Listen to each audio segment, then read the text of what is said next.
Hello, আজকে আমরা ত্রিকোণমিতি ক্লাস 10 এর মোস্ট ইম্পর্টেন্ট এমসিকিউ নিয়ে কথা বলবো, ঠিক আছে? যেটা মাধ্যমিকের জন্য খুব ইম্পর্টেন্ট এবং স্কুলের টেস্ট পরীক্ষার জন্য খুব ইম্পর্টেন্ট, এবং যে কোশ্চেনগুলো মোস্টলি রিপিটেড হয়েছে বা বারবার এসছে, যেটাকে তোমরা টাইপ অফ সাজেশন ধরে নিতে পারো, তো আজকে সেই টাইপের কিছু কোশ্চেন নিয়ে কথা বলবো। আর এই সিরিজটাতেই আমরা কিছু মোস্ট ইম্পর্টেন্ট এমসিকিউ, এসএকিউ এবং কিছু বড় কোশ্চেন নিয়ে কথা বলবো, যেটা মোস্টলি রিপিটেড এবং বারবার এসছে বা আসার মতো নেক্সট এক্সামে। তো চলো শুরু করা যাক। প্রথম কোশ্চেন দেখো কি বলেছে, tan theta plus 15 equal to 1 হলে সাইন 2 থিটার মান কত? আচ্ছা, তাহলে আমরা আগে মানটা লিখি। কি বলা হচ্ছে, tan theta plus 15 equal to 1 দেওয়া রয়েছে। তাহলে আমি যদি এখান থেকে কোনোভাবে থিটার মানটা বের করতে পারতাম, তাহলে এই থিটার মানটা এখানে পুট করলে আমার অঙ্কটা হয়ে যেত। তাহলে দেখা যাক কোনোভাবে থিটাটা বের করা যাবে।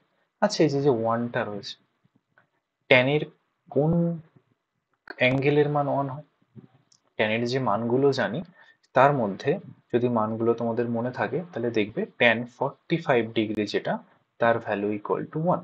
তাহলে আমরা এই যে যে 1টা, এই 1 এর জায়গাতে আমরা tan 45 লিখতে পারি, যেহেতু tan এর যে ভ্যালুগুলো রয়েছে টেবিলে, তাতে 1 ইকুয়াল টু tan 45।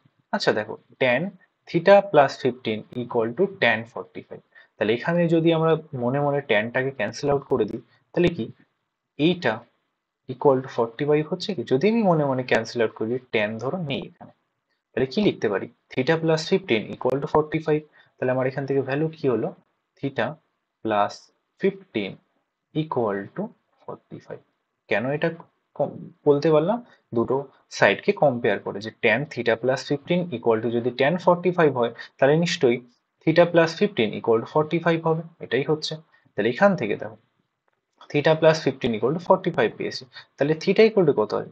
15 কে যদি সাইড চেঞ্জ করি, তাহলে এখানে 45 ছিল, 15 কে এইদিকে যদি নিয়ে আসি, তাহলে কত আসবে? -15। যেহেতু ওইদিকে প্লাস ছিল, সাইড চেঞ্জ হলে মাইনাস। তাহলে থিটা ইকুয়াল টু কত আসবে? থিটা ইকুয়াল টু এলো 30। তাহলে থিটার মান আমরা 30 পেলাম। এবার কিসের ভ্যালু ক্যালকুলেট করতে বলেছে দেখো? সাইন 2 থিটার ভ্যালু বের করতে বলেছে। তাহলে থিটার জায়গায় আমরা 30 বসিয়ে দিই। সাইন 2 ইন্টু 30, যেহেতু থিটার মান 30 কেবলই বের করলাম এখানে, তাহলে কত এসছে আমার? সাইন 2 ইন্টু 30 মানে 60। সাইন 60 এর ভ্যালু কত হয়? সাইনের টেবিলের মানগুলো মনে করো। সাইন 60 এর ভ্যালু হয় √3/2। তাহলে আমার এখানে কোন অপশনটা দাঁড়ালো? Option D, √3/2। খুব ইজি অঙ্ক, কিন্তু এই টাইপের অঙ্ক মাধ্যমিকে বা টেস্ট এক্সামে খুব আসে। আচ্ছা, তাহলে এখানে বোঝা গেল, জাস্ট দুটো সাইডকে কম্পেয়ার করে আমি থিটার মান বের করলাম 30। এই 30 মানটা এখানে বসিয়ে দিলাম। বসিয়ে দিয়ে কত এসছে? সাইন 2 ইন্টু 30 মানে 60, এবং আমরা জানি সাইন 60 ইকুয়াল টু হয় √3/2। খুবই সোজা অঙ্ক ছিল। নেক্সট কোশ্চেন দেখা যাক কি বলেছে। একটি ষড়ভুজের প্রতিটি অন্তকোণের বৃত্তীয় মান কত? আচ্ছা, তার আগে অন্তকোণটা বের করতে হবে। তাহলে ষড়ভুজ বলতে এমন একটা বহুভুজের কথা বলা হয়েছে যার 6টা বাহু, মানে এরকম একটা ব্যাপার। 6টা বাহু বিশিষ্ট একটি বহুভুজ। ওকে, এবার দেখো, অন্তকোণ বের করার আগে আমাকে বহিকোণ বের করতে হবে। আচ্ছা, এর কটা বাহু বেরিয়েছে? 6টা বাহু বেরিয়েছে। আমাদের ক্লাস 8 একটা ফর্মুলা ছিল, বহিকোণ ইকুয়াল টু বহিকোণ ইকুয়াল টু 360 বাই হচ্ছে এন। এটা একটা ফর্মুলা ছিল। এন কি? এন হচ্ছে, এন ইকুয়াল টু হচ্ছে বাহু সংখ্যা। বাহু সংখ্যা। তাহলে এখানে বাহু সংখ্যা কত? 6। তাহলে যদি মানটা বসিয়ে দিই, কত আসবে? 360 ভাগ 6 মানে হচ্ছে 60 ডিগ্রি। তাহলে বহিকোণ পেয়ে গেলাম 60 ডিগ্রি। ঠিক আছে, তাহলে এখানে বহিকোণের মান 60 এসছে। কিন্তু আমাকে চেয়েছে কোশ্চেনে কি? অন্তকোণের মান কত? তাহলে এবার দেখো, বহিকোণ থেকে আমাকে অন্তকোণ বের করতে হবে। আর একটা ফর্মুলা আমরা জানতাম, বহিকোণ বহিকোণ প্লাস অন্তকোণ ইকুয়াল টু, বহিকোণ প্লাস অন্তকোণ ইকুয়াল টু হচ্ছে 180 ডিগ্রি। এই একটা ফর্মুলা জানতাম। আচ্ছা, যদি বহিকোণ 60 ডিগ্রি হয়, তাহলে অন্তকোণ কত আসবে? বহিকোণ প্লাস অন্তকোণ যদি 180 হয়, তাহলে অন্তকোণের মান ইজিলি দেখো তোমরা বের করতে পারবে 180 থেকে বিয়োগ করে। সুতরাং এখান থেকে অন্তকোণ কত আসছে? অন্তকোণের মান আসবে 180 মাইনাস হচ্ছে 60। যেহেতু অন্তকোণটাকে আমি এদিকে পাঠিয়ে দিচ্ছি, এদিকে প্লাস আছে, ওদিকে গেলে মাইনাস হবে। বহিকোণের মান একটু আগে বের করলাম 60°, তাহলে মানটা যদি পুট করে দিই এখানে, তাহলে অন্তকোণ কত আসবে? 180 মাইনাস 60। তাহলে ভ্যালুটা অ্যাকচুয়ালি কত আসছে? 120°। তাহলে 120° মান এলো কার? অন্তকোণের। আচ্ছা, তাহলে এখান থেকে অন্তকোণের মান এসছে, কিন্তু কোশ্চেনে আমাকে বৃত্তীয় মান বের করতে বলেছে। আমাদের অন্তকোণের মান তো 120° পেয়েছি আমরা। এবার ডিগ্রিটা কি? ষষ্ঠিক মান। ষষ্ঠিক থেকে বৃত্তীয়তে যেতে গেলে কি করতে হয়? আমরা ফর্মুলা জানি, পাই বাই 180 দিয়ে গুণ করতে হয়। তাহলে দেখো 0 0 ক্যান্সেল আউট হয়ে যাচ্ছে। 6 ঘরে যদি নামতা পড়ি, 6 2 12, 3 6 18, তাহলে কত হলো অ্যাকচুয়ালি? 2 পাই বাই হচ্ছে 3। তাহলে এইটা হলো অন্তকোণের মান। কোথায় আছে? অপশন নাম্বার ডি তে আছে। তাহলে প্রথম আমরা কি করলাম? বহিকোণ বের করলাম। কি করে বহিকোণ? ফর্মুলা দিয়ে। কি ছিল ফর্মুলা? বহিকোণ ইকুয়াল টু 360° বাই এন। এন কত? বাহুর সংখ্যা। কটা বাহু আছে? 6টা। তাহলে ভাগ করে এসে 60°। এবার বহিকোণ থেকে অন্তকোণে গেছি। কি করে? ফর্মুলা কি ছিল? বহিকোণ প্লাস অন্তকোণ ইকুয়াল টু 180°। তাহলে বহিকোণের মান যদি 60 হয়, তাহলে অন্তকোণ কত হবে? 180 মাইনাস 60, তার মানে 120°। তাহলে 120° অন্তকোণ বেরিয়েছে। 100° কি হয়? এটা ষষ্ঠিক পদ্ধতি। ষষ্ঠিক থেকে বৃত্ততে যেতে গেলে কি করতে হয়? পাই বাই 180 দিয়ে গুণ করতে হয়। গুণ করে দেখো কাটাকাটি করেছি, কাটাকাটি করে কত মান এসছে? 2 পাই বাই 3, যেটা আমাদের ম্যাচ করছে কোথায়? অপশন নাম্বার ডি তে। তাহলে এখানে ষড়ভুজ বলেছে, পঞ্চভুজ বললে জাস্ট এন এর জায়গা 5 বসাতাম, বাকি অঙ্ক সেম। তাহলে একটা মেথড শিখলে তুমি যে কোনো মান দিয়ে অঙ্ক বের করতে পারো। নেক্সট অঙ্ক কি বলেছে দেখো, cos 40 plus theta minus sin 50 minus theta equal to কত? আচ্ছা, তাহলে এখানে যেটা লাগবে সেটা হচ্ছে পূরক কোণের কনসেপ্ট লাগবে। পূরক কোণ কাকে বলে? ধরো x কোণ আছে আর একটা y কোণ আছে। এই দুটোকে পূরক কোণ তখনই বলবো যদি x plus y equal to 90 হয়েছে। মানে দুটো কোণের যোগফল যদি 90 হয়, তাহলে ওদের পূরক কোণ বলা হয়। আচ্ছা, যেমন ধরো 45 আর 45, এই দুটো যোগ করলে কত আসছে? 90 আসে। তার মানে 45 45 কি হচ্ছে? পরস্পর পূরক কোণ। আর কি আছে? ধরো 60 60 প্লাস 30 কি আসবে? 90। তাহলে 60 আর 30 পরস্পর পূরক কোণ। সেম ভাবে কি লিখতে পারি? 30 প্লাস 60, এরাও দুজন পরস্পর পূরক কোণ, যেহেতু যোগ করলে 90 আসে। তাহলে পূরক কোণ কি হলো? এমন দুটো কোণ যাদের যোগফল 90°। তাহলে এখানে আমাদের যে পরিমিতির পূরক কোণের কনসেপ্টটা এখানে ইউজ করতে হবে। আচ্ছা দেখো, যদি আমরা ধরি একটা কোণ যদি থিটা হয়, তাহলে আর একটা কোণ কত বেরোবে? 90 মাইনাস থিটা। এটা হচ্ছে পূরক কোণের কনসেপ্ট। কি করে আসছে? ধরো ধরো একটা কোণ বললাম 60°, তাহলে অপর কোণটা কত হবে? অপর কোণটা 30°। কেন? 60 আর 30 যোগ করলে পূরক পূরক হচ্ছে, 90 হচ্ছে। কি করে 30টা বেরোলো? 90 মাইনাস 60 করে বেরোলো। তাহলে দেখো এখানে যদি 60 থেকে পূরক কোণ বের করতে গেলে 90 মাইনাস 60 করতে হয়, তাহলে থিটা থাকলে কত হবে? 90 মাইনাস থিটা হবে। তো এটাই ছিল পূরক কোণের ব্যাপারটা। তাহলে এবার আমাদের কিছু ফর্মুলা আছে পূরক কোণ। কি ফর্মুলা আছে? সাইনের পূরক কোণ কি হয়? Sine 90 minus theta equal to কত হয়? কস থিটা হয়। এটা আমরা সাইন কসের বা ত্রিকোণমিতি পূরক কোণের চ্যাপ্টারে শিখেছি। সেম ভাবে কস 90 মাইনাস থিটা, এটা কত হয়? এটা হয় সাইন থিটা। সেম ভাবে সেকের সাথে কোসেকের সম্পর্ক রয়েছে, ট্যানের সাথে কটের সম্পর্ক। আমাদের এখানে এই দুটো লাগবে, তাই এই দুটো কি করে এলো সেটা বুঝিয়ে দিলাম। তাহলে দেখো পূরক কোণ 90 মাইনাস থিটার পূরক কোণ থিটা। সেম ভাবে থিটার পূরক কোণ কত? 90 মাইনাস থিটা। তাহলে এখানে পুরোটাই পূরক কোণের কনসেপ্ট ইউজ হচ্ছে। এবার অঙ্কটা আসে, তাহলে কি বলেছে অঙ্কে? cos 40 plus theta minus sine 50 minus theta. আচ্ছা দেখো, তাহলে কসটা থাক এখানে, যেমন রয়েছে থাক। আমরা চাইলে কসটাকেও ইউজ করতে পারি, আমরা এখানে সাইনটা ইউজ করি। আচ্ছা দেখো, এখানে সাইনটাকে যদি কোনোভাবে কস করতে পারতাম, তাহলে কস থেকে কস বিয়োগ করা বা যোগ করা সুবিধা হতো। কিন্তু কস আর সাইন দুটো আলাদা, যোগও করা যাচ্ছে না, বিয়োগও করা যাচ্ছে না। তাহলে কোনোভাবে যদি এর মধ্যে কোনো একটা ফর্মুলা দিয়ে সাইন থেকে কসে আনা যেত, তাহলে অঙ্কটা অনেকটা ইজি হয়ে যেত। তাহলে দেখা যাক কি করা যায়। আচ্ছা দেখো, এই যে সাইন রয়েছে থাক, আমি যদি 50 কে লিখতে পারি 90 মাইনাস 40, এটা কি লেখা যায় দেখো তো? জাস্ট আমি 50-কে 90 40 দিয়েছি, লেখা যায়।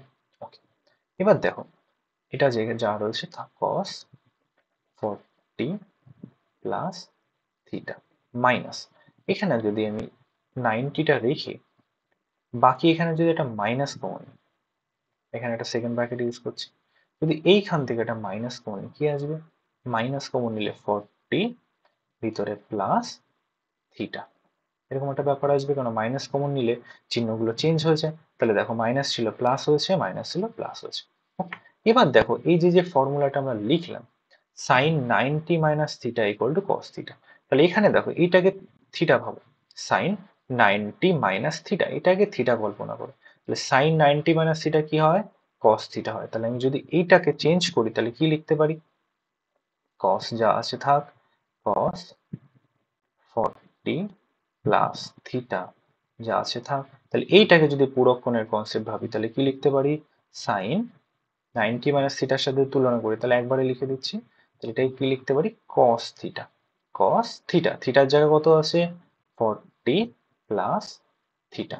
মানে এটা কিভাবে বের করলাম, যদি তুমি কম্পেয়ার করতে চাও, সাইনের জায়গা থাক, এটা 90 এর জায়গা থাক, মাইনাস থিটা, মানে এই জাস্ট এটাকে এটার সাথে তুলনা করো, এটার ফর্মুলা কি হয়? কস থিটা। তাহলে সেম ভাবে এটাকে তুলনা করো, সাইন 90 মাইনাস থিটা, এটাকে টোটালটাকে আমরা থিটা ধরেছি, তাহলে কি লিখতে পারি? কস থিটা, এই থিটাকে এখানে বসিয়ে দিয়েছি। তাহলে দেখো cos 40 plus theta minus cot 40 plus theta দুটো সেম মান, তাহলে দুটো যদি বিয়োগ করে দিই তাহলে কত আসবে? 0 আসবে। তাহলে এখানে কোন অপশনটা দাঁড়ালো? Option number C. তাহলে এখানে কি ইউজ করলাম? জাস্ট এই একটা ফর্মুলা, সেটা কি? পূরক কোণে sine 90 minus theta equal to cos theta. তোমরা কেউ চাইলে তোমরা এই সাইন এইটাকে সেম রেখে এইটাকে চেঞ্জ করতে পারতে, কোন ফর্মুলা দিয়ে? সেকেন্ড ফর্মুলা দিয়ে, তাহলে সেম অ্যান্সার 0ই বেরোতো। তাহলে এখানে ইউজ হয়েছে জাস্ট একটা পূরক কোণের ফর্মুলা। আচ্ছা, নেক্সট অঙ্ক কি বলেছে দেখো, sec theta equal to cosec phi হলে cos থিটা প্লাস ফাই এর মান কত? তাহলে কোশ্চেনটা পাতানো যাক, কি রয়েছে? sec theta equal to cosec phi. আচ্ছা দেখো এখান থেকে আমরা কি আবার যদি পূরক কোণটা ভাবি, তাহলে আমাদের ফর্মুলা কি আছে? sec 90 minus theta equal to cosec theta, পূরক কোণের কনসেপ্ট আবার, অথবা এটা আছে cosec 90 minus theta equal to কত আসবে? sec থিটা, এটা আমরা জানি। তাহলে এইখানে দেখো এখানে রয়েছে cosec ফাই, তাহলে এই জায়গাটা আমরা কি লিখতে পারি? sec থিটা যা আছে থাক, তাহলে cosec ফাই এটাকে আমরা এটা লিখতে পারি sec 90 মাইনাস ফাই। দেখো এই ফর্মুলাটা sec 90 minus theta equal two cosec theta, তাহলে আমি কোসেক ফাই এর জায়গায় লিখতে পারি sec 90 মাইনাস ফাই। জাস্ট কি কেন করলাম? দু সাইডে sec আর sec কে ম্যাচ করার জন্য। তাহলে এবার দেখো দুটো সাইডে sec sec যদি মনে মনে ক্যান্সেল আউট করো তাহলে কি আসবে? Theta equal to 90 minus phi. মনে মনে ক্যান্সেল আউট করে, এমনি এটা কাটাকাটি যায় না, জাস্ট ভেবে নাও যে sec sec দুই সাইড যদি সরে যেত তাহলে কি আসতো? Theta equal to 90 minus phi লিখলাম। তাহলে এবার ফাইটাকে এইদিকে পাঠিয়ে দিচ্ছি আমরা, কি আসবে তাহলে? Theta plus phi equal to 90। তাহলে কি এলো? Theta plus phi equal to 90। তাহলে এই মানটা ইউজ করে আমরা যে ভ্যালুটা চেয়েছি সেটা বের করতে পারি। কি চেয়েছি ভ্যালুটা দেখি, চেয়েছি হচ্ছে cos থিটা প্লাস ফাই এর ভ্যালু চেয়েছে। ওকে, তাহলে মানটা কত পেলাম? থিটা প্লাস ফাই 90, মানটা বসিয়ে দাও, cos 90, cos 90 এর ভ্যালু কত হয়? cos 90 এর ভ্যালু হয় 0। তাহলে আমাদের কোন অপশন ম্যাচ করেছে? Option number A. তাহলে এখানেও দেখো পূরক কোণের কনসেপ্ট ইউজ করে আমরা থিটা প্লাস ফাই এর মান বের করলাম 90, সেই 90টা এখানে পুট করলাম, cos থিটা প্লাস ফাই মানে হচ্ছে cos 90, cos 90 এর মান কত হয়? 0 ডিগ্রি। তাহলে এটা ইজিলি সলভ করা গেল। আচ্ছা, নেক্সট প্রবলেমটা দেখা যাক। এই কোশ্চেনটা খুবই ইম্পর্টেন্ট। এখানে দেখো আমি ট্যান 2026 কট 2026 নিয়েছি, এটা এখানে 13, 14, 6, 7 এনিথিং দিতে পারে। এইখানে যা মানই থাকুক না কেন এই অঙ্কটার কনসেপ্ট একদম সেম থাকবে। তাহলে প্রসেসটা জেনে নিলে যাই থাকুক 2026, 500, 1000, 2000, 50,000 যাই থাকুক না কেন অঙ্কটা সেমই আসবে। তাহলে দেখো কিভাবে সলভ করছি। তাহলে বলেছে tan theta plus cot theta equal to 2। আচ্ছা আমরা ফর্মুলা কি জানি দেখো, tan theta equal to 1 by cot theta, এই একটা ফর্মুলা জানি। আর কি জানি, cot theta equal to 1 by tan theta, আমরা এই দুটো ফর্মুলা জানি। তাহলে আমরা এখানে এই যে cot থিটা, এই cot এর জায়গায় কি লিখতে পারি, 1 বাই tan লিখতে পারি। তাহলে লিখি tan থিটা তার থাক, প্লাস cot এর জায়গায় লিখছি 1 by tan theta equal to 2 ছিল 2 থাক। এবার দেখো এখানে যদি লসাগু করি তাহলে tan theta plus 1 by tan theta এর এলসিএম বা লসাগু কত আসবে, tan থিটা আসবে। তাহলে এবার যদি tan থিটা গুণ করে তাহলে কত আসবে, tan square theta plus 1 equal to. এবার ক্রস মাল্টিপ্লিকেশন করি, কোনাকুনি গুণ করলে কত আসবে, tan square theta plus 1 equal to 2 tan theta, তাই তো।